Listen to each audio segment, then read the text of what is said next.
Hi, 8th graders.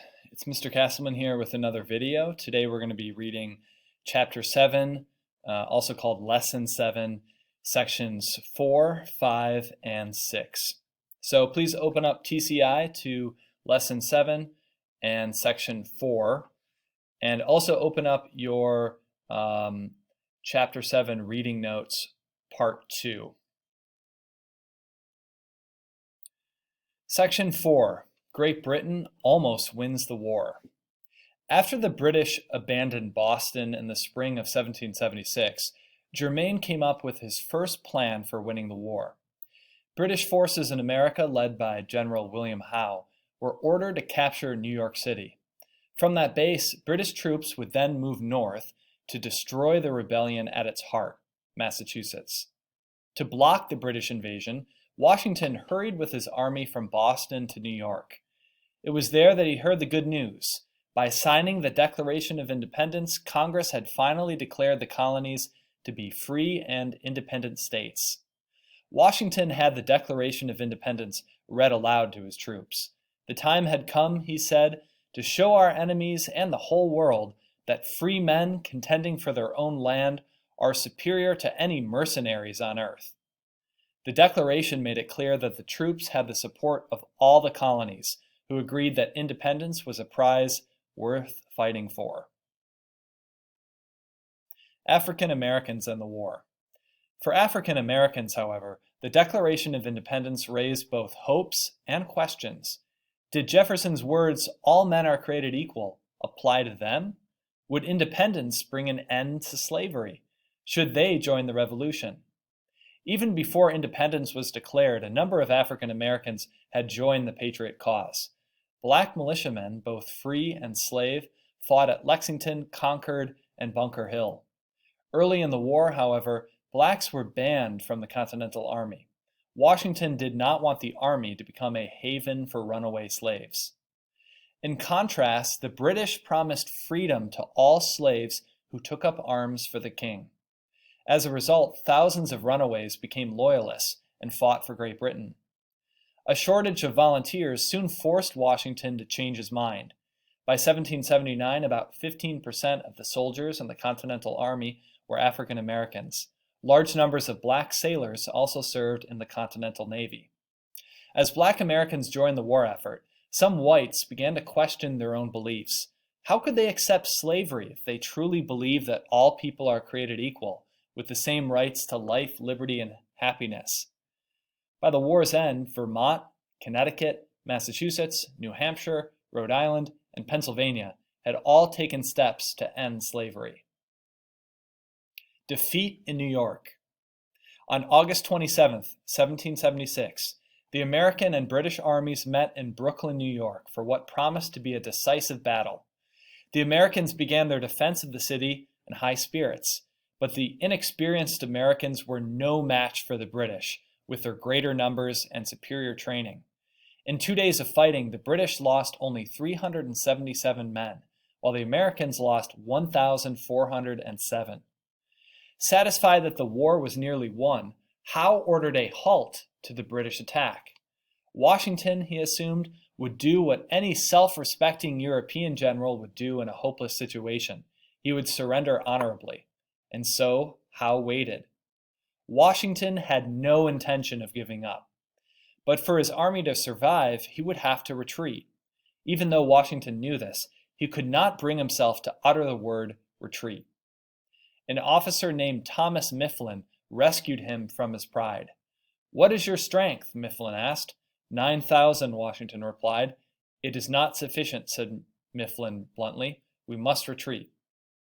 Fading hopes. The battle for New York City was the first of many defeats for the Americans. In the weeks that followed, British forces chased the Americans out of New York, through New Jersey, and finally across the Delaware River into Pennsylvania. For Joseph Martin and his comrades, this was a trying time. There was little food to eat, and the soldiers grew weak from hunger. As the weather turned cold, muddy roads and icy streams added to their misery.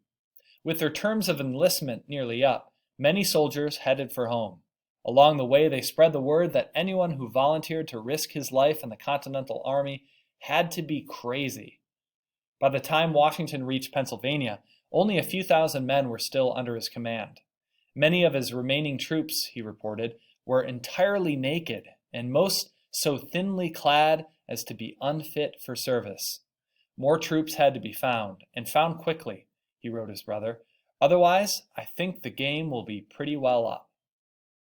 All right, pause the video and work on the reading notes for section 4. All right, let's move on to section 5.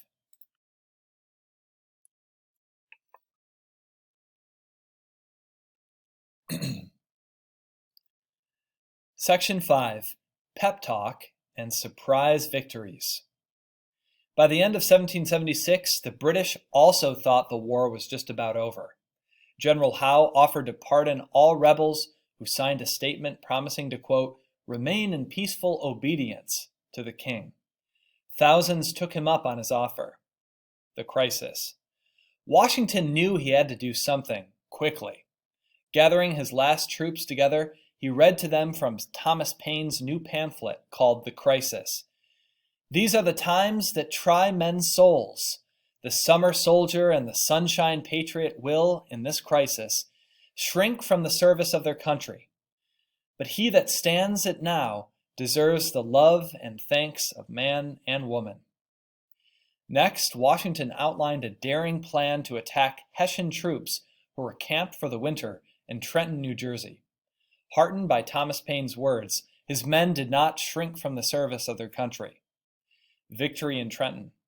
Late on December 25th, 1776, Washington's army crossed the ice-choked Delaware River in small boats. On the New Jersey shore, Washington gave his men the password for the long nighttime march ahead, victory or death. As the American troops made their way toward Trenton, a driving snow chilled them to the bone. Ice and rocks cut through their worn-out shoes. One officer reported to Washington that the troops' guns were too wet to fire. Use the bayonets, the general replied. The town must be taken. When the Americans reached Trenton, they found the Hessians happily sleeping off their Christmas feast. Caught completely by surprise, the mercenaries surrendered. Washington took 868 prisoners without losing even a single man. A week later, the Americans captured another 300 British troops at Princeton, New Jersey. These defeats convinced Howe that it would take more than capturing New York City and issuing pardons to win the war. News of Washington's victories electrified patriots. A few days ago, they had given up their cause for lost, wrote an unhappy loyalist.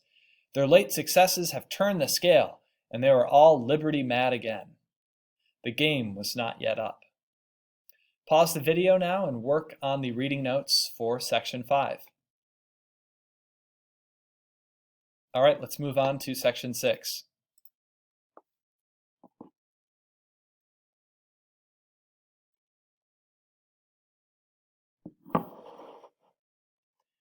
Section 6. The tide begins to turn.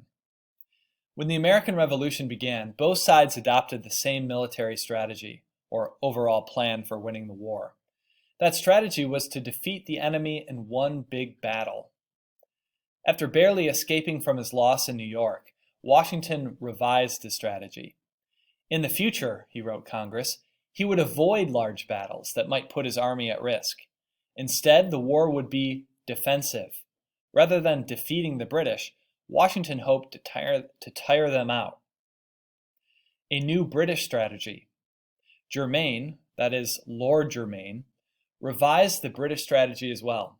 His new plan was to divide the rebels by taking control of New York's Hudson River Valley. Control of this waterway would allow the British to cut New England off from the rest of the states. Without men and supplies from the New England states, the Continental Army would surely collapse. To carry out his plan, General John Burgoyne, left Canada in June 1777 with about 8,000 British soldiers and American Indian warriors. He planned to move this army south to Albany, New York. There he would meet up with General Howe, who was supposed to march his army north from New York City. Problems with Burgoyne's plan. There were two big problems with Burgoyne's plan. The first was that what looked like an easy invasion route on a map was anything but easy. The route Burgoyne chose from Canada to Albany took his army through more than 20 miles of tangled wilderness. His army had to build bridges, chop down countless trees, and lay out miles of log roads through swamps as it crept toward Albany. To make matters worse, Burgoyne did not travel light. His army was slowed by more than 600 wagons, 30 of them filled with his personal baggage. Even in the wilderness, Gentleman Johnny Burgoyne sipped champagne with his supper. The second problem with Burgoyne's plan was that General Howe had his own ideas about how to win the war. Instead of marching to Albany, Howe headed for Philadelphia, the rebels' capital. There he hoped to lure Washington into another major battle. Howe hoped it would be the last one. Washington, however, refused to risk his army in another big battle. He would not fight for Philadelphia. Instead, he played hide and seek with Howe, attacking here and there, and then disappearing into the countryside.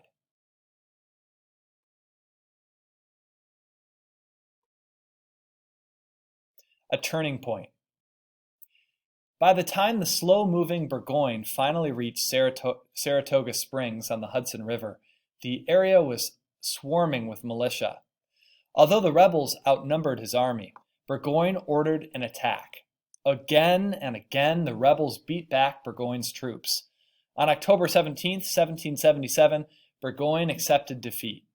Burgoyne's surrender marked a turning point in the war. Before the victory at Saratoga, most of the world believed that the American cause was hopeless.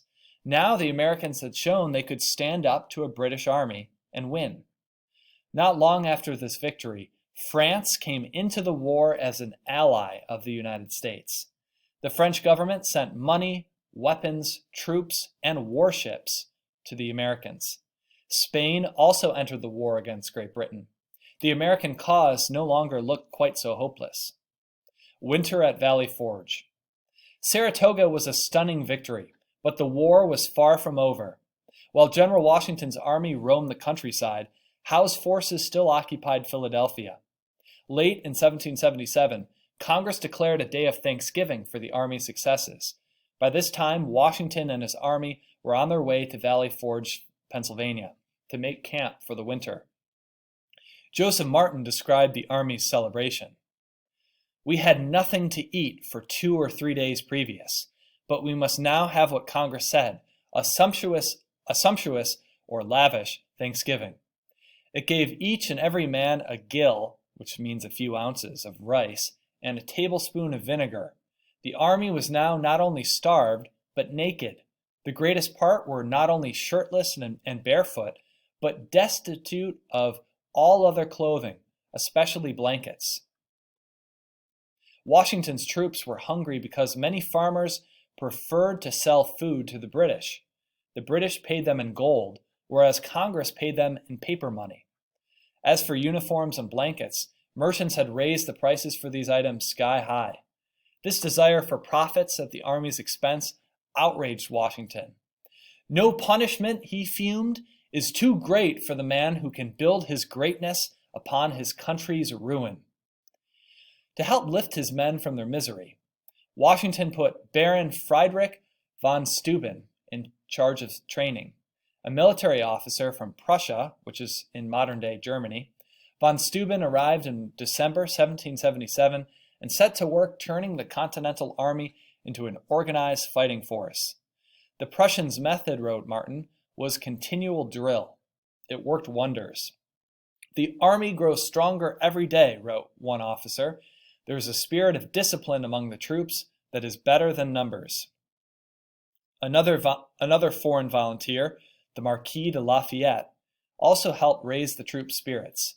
Although he was one of the richest men in France, Lafayette chose to share the hardships of Valley Forge. He even used his own money to buy the men warm clothing. "The patient fortitude or courage of the officers and soldiers," Lafayette wrote, "was a continual miracle." When at last spring arrived, Washington received news that the British were about to abandon Philadelphia. The time had come to put his newly trained army to the test. The Battle of Monmouth. By the time Sir Henry Clinton had replaced General Howe as commander of the British forces in North America. Let me read that again. By this time, Sir Henry Clinton had replaced General Howe as commander of the British forces in North America. In Clinton's view, taking over Philadelphia had gained the British nothing. He ordered his army to retreat to New York City, where the Royal Navy could keep it supplied by sea. Now it was Washington's turn to chase an army across New Jersey. On June 28, 1778, he caught up with the retreating British near Monmouth in New Jersey. In the battle that followed, Washington seemed to be everywhere, constantly rallying his men to stand and fight. Cheering them by his voice and example, wrote Lafayette, never had I beheld so superb a man.